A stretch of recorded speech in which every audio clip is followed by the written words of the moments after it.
Hey, what's going on and welcome. In today's video, I'm going to share with you how to make your own homemade disinfecting wipes. It's something that we're definitely going to need in regards to keeping up with our high touch areas.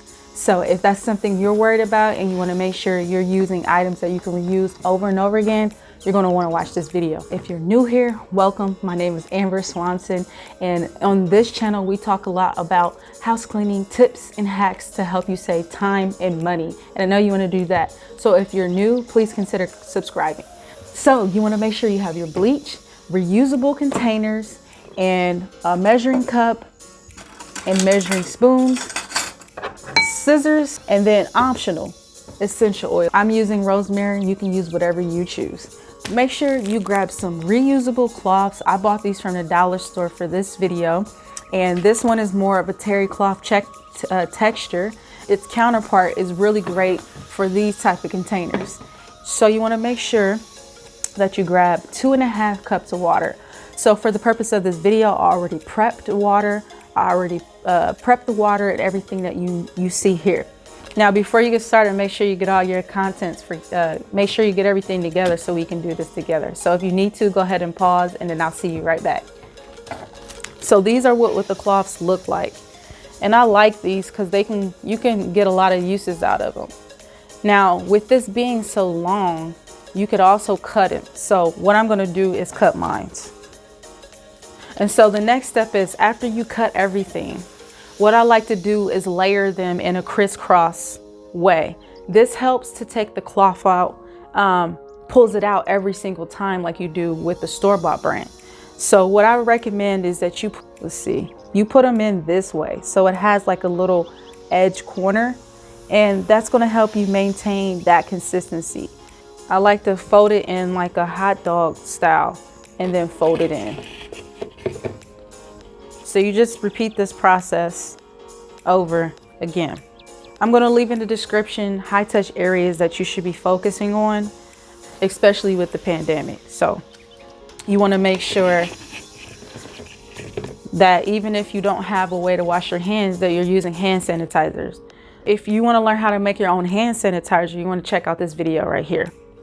So now that I have everything together, what you want to do is let this bad boy stick up, so you can put it in that little hole there. You can see that little hole. And then you add all your water. Make sure you grab your handy dandy bleach. And you want to grab 2 tablespoons of bleach.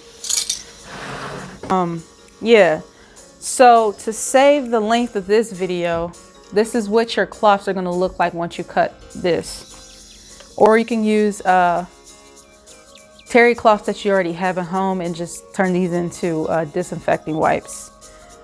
So I got a little variation of ways you can go about it. And so now that you have your bleach in there, whew, that's strong, even with 2 tablespoons. What I like to do is, or recommend, you use as much essential oil that works well with you. So some people recommend 5 to 10 drops. Some people say 5 to 20 drops. It depends on how much you want to smell the bleach. So mess around with it. Depending on the essential oil that you use makes a big difference of how strong the scent is. So just shake it up. I wish you could smell this. That rosemary kicking in strong. So then, boom. Every time you take this out, it's good to go. So you want to make sure you put it in the hole here. And always try to leave a little bit in it, like a little room in there, so I can put the lid on there. And it's ready to go. This is the most easy, conventional, simple way to go about it because we're so used to buying store-bought things. So if you really like this video and got a lot of value out of it, go ahead and give it a thumbs up and share it with somebody who could definitely get the most use out of it too. So with that being said, you want to check out this next video on how to make your homemade liquid soap. Trust me, it's crazy. You're going to want to check it out, and you only need one thing. 1 bar of soap can get you a whole gallon and months worth of hand washing, because we got to do it so often. So why not save money? So in the meantime, I'll see you in the next video. Stay blessed, not stressed. Take care.